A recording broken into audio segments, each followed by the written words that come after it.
নমস্কার, আপনারা দেখছেন অপর্ণাদের রান্নাঘর। আজকে আমি মাছের মাথা দিয়ে আর গোবিন্দভোগ চাল দিয়ে মুড়ো ঘন্ট বানাবো। আপনারা দেখুন আমি কিভাবে বানাই। কটা মাছের মাথা ভালো করে ধুয়ে পরিষ্কার করে রেখেছি। এবার ওর মধ্যে অল্প একটু লবণ আর একটু হলুদ দিয়ে মাছের মাথাটাকে ভালো করে হাত দিয়ে মাখিয়ে নেব। এইভাবে মাখিয়ে নিচ্ছি।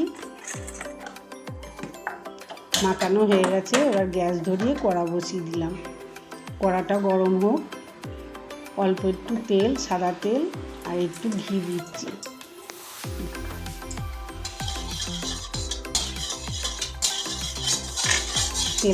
ঘিটা গরম হয়ে গেছে। এবার আমি অল্প কটা গোবিন্দভোগ চাল ওই তেল ঘিটার মধ্যে ভেজে নেব। এইভাবে নেড়ে চেড়ে ভেজে নিতে হবে। চালটা যতক্ষণ একটু সাদা না হচ্ছে, একটু ভাজা ভাজা হয়ে যাবে, তারপরে আমি ঢেলে নেব। ঢেলে নিলাম একটা পাত্রয়। এবার ওই কড়াইয়ে আমি কিছুটা সাদা তেল দিয়ে দিচ্ছি। ছোট ছোট করে পিস পিস করে আলু কেটে রেখেছিলাম। আলুটা তেলে ভালো করে ভেজে নেব। এদিকে আমি মশলাটা রেডি করে নিই। অল্প একটু জিরে, কটা শুকনো লঙ্কা আর একটু আদা দিয়ে মশলাটাকে পেস্ট করে রেখে দেবো। এদিকে আলুটা ভাজা হয়ে এসছে। এবার আলুটার মধ্যে অল্প একটু লবণ আর হলুদ দিয়ে দিচ্ছি। দিয়ে ওটাকে ভালো করে ভেজে নিচ্ছি। এরকমভাবে নেড়ে চেড়ে ভেজে নিতে হবে। আলু ভাজা হয়ে গেছে। আমি ওই গোবিন্দভোগ চালের পাশেই তুলে নিচ্ছি।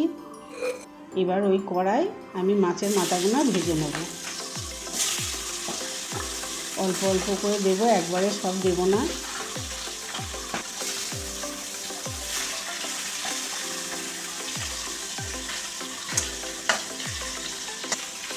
এক পিঠ ভাজা হয়ে গেছে, উল্টে দিই।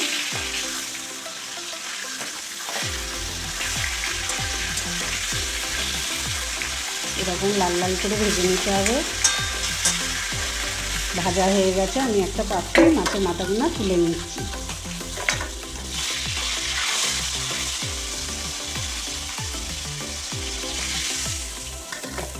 সব মাছের মাথা ভাজা হয়ে গেছে। এবার আমি খুন্তির সাহায্যে মাছের মাথাগুলো একটু ভেঙে দেবো, কারণ গোটা গোটা দিলে ভালো লাগবে না।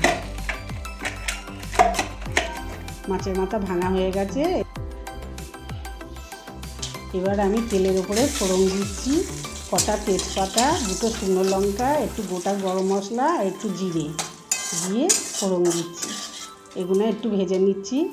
খুন্তি দিয়ে নেড়ে চেড়ে এদিকে পেস্ট করা মশলাটা ওর উপরে দিয়ে দিচ্ছি। একটু বাটি দিয়ে জলটা দিয়ে দিলাম। দিয়ে মশলাটাকে ভালো করে কষিয়ে নেব। এদিকে অল্প একটু লবণ দিচ্ছি আর একটু হলুদ দিচ্ছি। একটা টমেটো কেটে রেখেছিলাম, ওটাও দিয়ে দিলাম। লবণ একটু আমি কম দিলাম, কারণ মাছের মাথায় লবণ দেওয়া আছে আর আলুতেও লবণ দেওয়া আছে, যার জন্য আমি এখন একটু লবণটা কম দিলাম।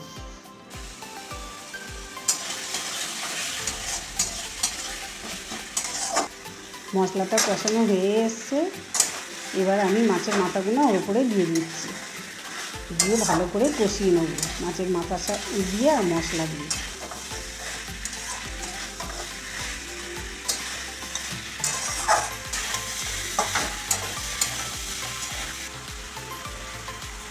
এইভাবে নেড়ে চেড়ে কষে নিতে হবে। এবার আমি ওই গোবিন্দভোগ চাল আর আলুটা ওর উপরে দিয়ে দিলাম। দিয়ে ভালো করে খুন্তি দিয়ে নেড়ে নেব।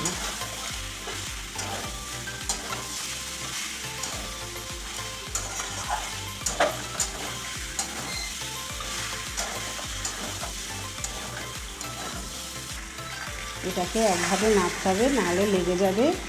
আর আমি হাফ বাটি মতন গরম জল দিচ্ছি। গরম জল বেশি দেওয়া যাবে না, কারণ এটা ঝোল ঝোল হবে না, এটা শুকনো হবে, ঝরঝরে হবে, তাহলে ভালো লাগবে খেতে। চালটা আর আলুটা একটু সেদ্ধ হওয়ার জন্য আমি অল্প একটু জল দিয়েছি। আর 10 মিনিট ঢেকে রাখছি। একটা গামলা দিয়ে 10 মিনিট পরে খুলছি। দেখুন জলটা শুকিয়েই গেছে।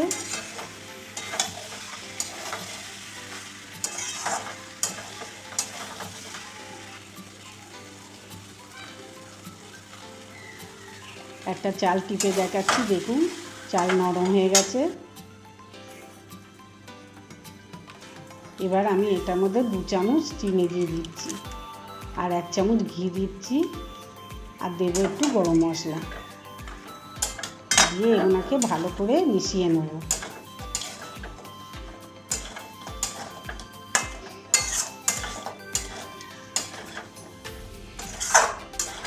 এটা যত ঝুরঝুরে হবে তত খেতে ভালো লাগবে।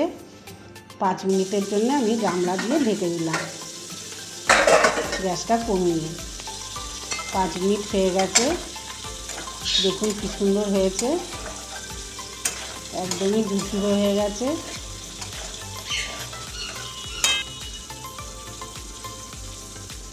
এবার কটা কাঁচা লঙ্কা আমি চিড়ে রেখেছিলাম ওটা দিয়ে দিচ্ছি, কারণ কাঁচা লঙ্কার গন্ধটা খুব সুন্দর লাগে।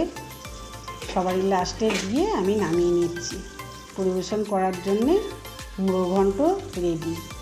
আপনাদের যদি ভালো লাগে আপনারা একদিন করে খাবেন, কারণ মাছের মাথা দিয়ে ডাল তো সবাই খায়, একঘেয়ে খাওয়া হয়ে যায়। মাছের মাথা দিয়ে মুড়ো ঘন্ট আপনারা সবাই করে খেয়ে দেখবেন, খুব ভালো লাগে।